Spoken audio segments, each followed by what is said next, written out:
product Overkill and the Bearded Warrior coming up next on the next NG Minute.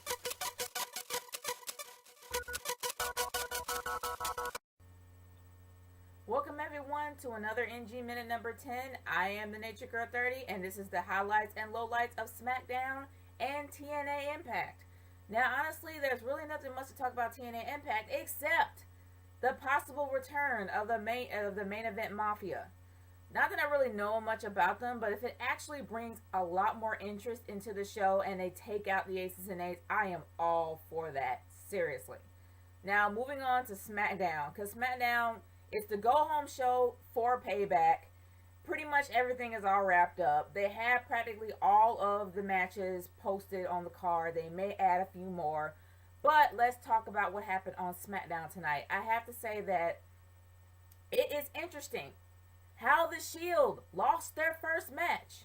Actually, it was the first time that the Shield actually lost a match before the pay-per-view.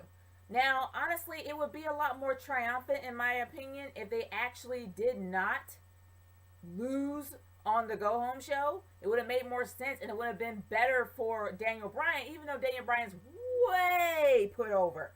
It would have made more sense for the Shield to actually lose on the pay-per-view because it would actually give it a little bit more meaning.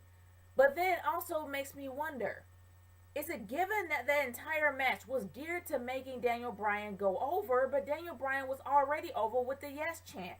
And the Yes chant has not died. They're still doing it. But it also makes it pointless for him to be in a tag match with Randy Orton because he practically decimated the Shield tonight. Like, there was absolutely no way that the Shield even came up for air with Daniel Bryan up in their face, kicking them in the head and everywhere else. So what is the point of them being in a tag match if it's going to be all about Daniel Bryan? Not to mention that we're dealing with Randy Orton here, who has possibly the biggest ego besides Triple H in the WWE. Do you honestly think he's going to really be happy being the guy to not pin that guy for the win? More than likely, it's going to be Daniel Bryan. But I am not going to go into my predictions right now. That is going to be for a completely another video. But I will say this. SmackDown was fairly interesting. It felt like a go-home show. It did not at all feel like Raw. Raw was just somewhere else. Like, I'm not even getting into that. You saw my rant, and I'm not getting into that. But let's go on into something else that's a little bit more interesting. What in the world is with all this product placement that is on Raw and SmackDown? It is ridiculous how Hardee's is practically pimping out their burger. Don't get me wrong, that is some good burger, and I had that burger and it is good. But regardless of how good it tastes, it's overkill. How much money does WWE need to stay afloat when they're practically oversaturating us with the WWE app? Not to mention that they're in some kind of cahoots with Hardee's, and we're hearing all about the Super Bacon Cheddar Burger, which is really good, but I'm not getting into that. But the thing is, great. I'm glad you guys like the Super Bacon Cheddar Burger, and I know Superman's coming out. We get it. But I am tired of seeing Vicky Guerrero chump burger and just chumping burger, like stuffing her face throughout the whole show. Then we end up seeing Teddy Long out there trying to chump a burger. Then Biggie Langston took his burger and ate the burger. Then the match was actually sponsored by Hardee's Super Bacon Cheddar Burger.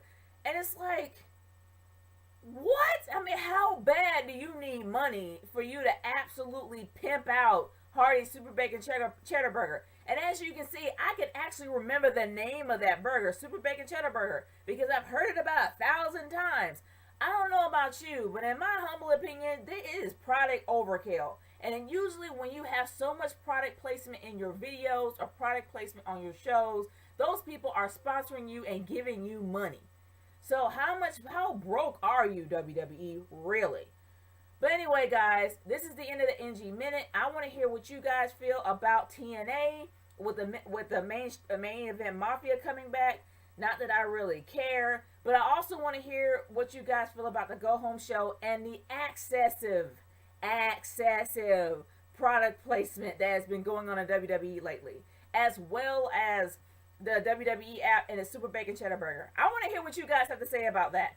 Leave your comments in the comment section below or send me a video response. This has been NG Minute number 10. I am the Nature Girl 30 and I am signing out. Peace out. Later, dudes.